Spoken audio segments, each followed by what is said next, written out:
Page 46, Eine Kleine Machtmusik.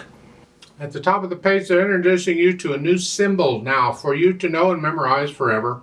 It's called a quarter arrest. It's that squiggly looking thing. Some people think it sort of looks like a bird diving down, depending on which way you're going.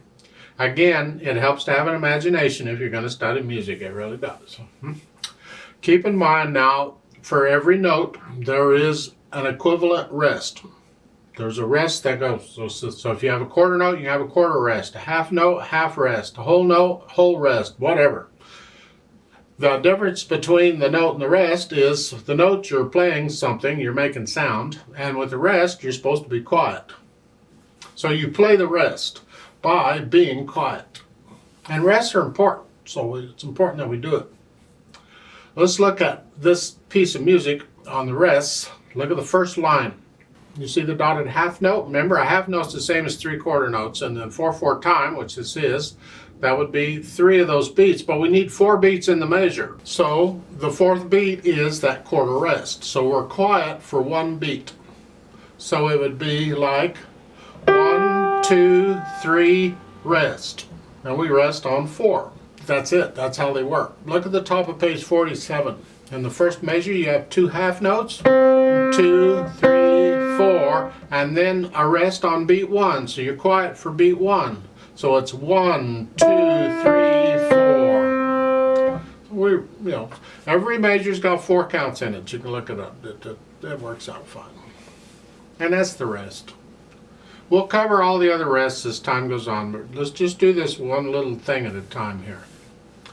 Now, as far as this music goes, with 4/4 time, as I said, treble and bass clef, you got both hands working here, and the right hand is here, and the left hand is here, so that's in this position. Okay. First, make sure you got the notes. You got a C, and then a G, and another C, G, C, G, C, E, G. Isn't this fun? Second line F, D, F. So go through and make sure you know the names of the notes. Forget the rhythm, just get the names of the notes. Then we're going to add the rhythm. Now remember the dotted half note? It's the same as 3/4 notes. 1, 2, 3, 4. 1, 2, 3, 4. 1, 2, 3, 4. 1, 2, 3, rest. 1, 2, 3, 4. So you go through the whole thing, count it out very carefully. Any speed you want, doesn't matter, just be steady. Get rid of any hesitations. If you're hesitating anywhere, go back over that spot and get rid of it. Make sure you can play this start to finish with a solid, steady beat. You also ought to be able to play this piece without looking at the keyboard. So eventually you want to be able to keep your eyes on the music and just know which fingers are on which keys. Then you can add the dynamics. Well, at the beginning, we have an accent over the C, or it's under the C. Give it a little extra oomph. Not the G, just the C. And that's it. We don't have any more. Otherwise, connect these notes. Just pretend there's a slur over them. Second line, the F, that has an accent. Give it a little extra.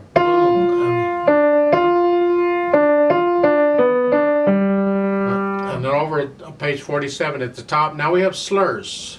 And then here, connect those. We're going to connect them anyway. I'm not sure why the slurs are there. It's just... But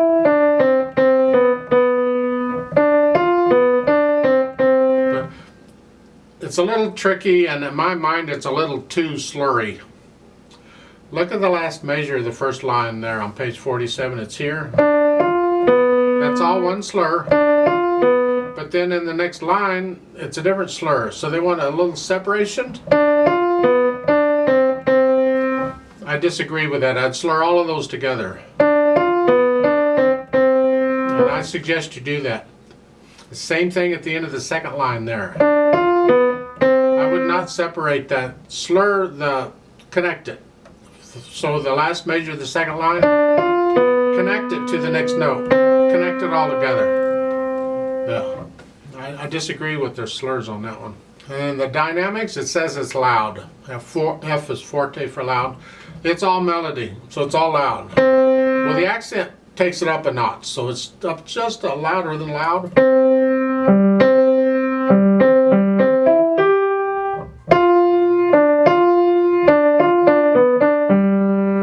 Then at the top of page 47, it's just moderately loud. You come down a little bit. It's not quite so loud.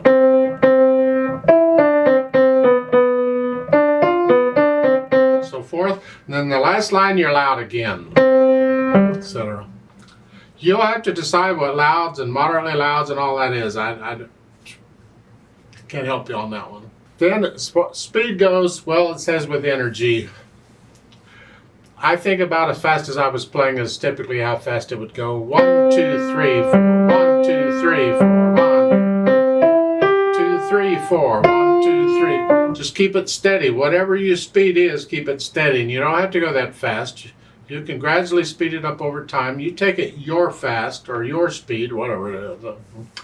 So go ahead and learn it.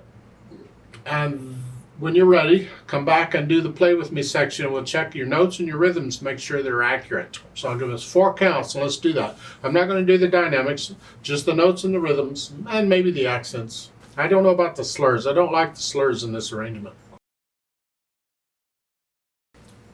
1, 2, ready, go. 1, 2, 3, 4. 1, 2, 3, 4. 1, 2, 3, rest. 1, 2, 3, 4. 1, 2, 3, 4. 1, 2, 3, rest. 1, 2, 3, 4. 1, 2, 3, 4. 1, 2, 3, 4. 1,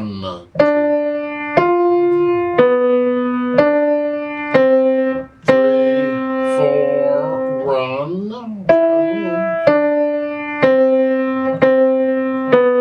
3, 4. Rest. 1, 2, 3, 4. 1, 2, 3, 4. 1, 2, 3, 4. Off. There's a duet part for this, so I'd like to play that, and you play what we just played, but I am going to speed it up a bit, a little closer to where it goes. So I need you, again, move up an octave on the keyboard. So just pretend middle C goes up here, and play it all up here. Up there. So I'll give us 4 counts. Let's do it together. 1, 2, ready, go. 2, 3. 1, 2, 3. 1, 2, 3. Rest.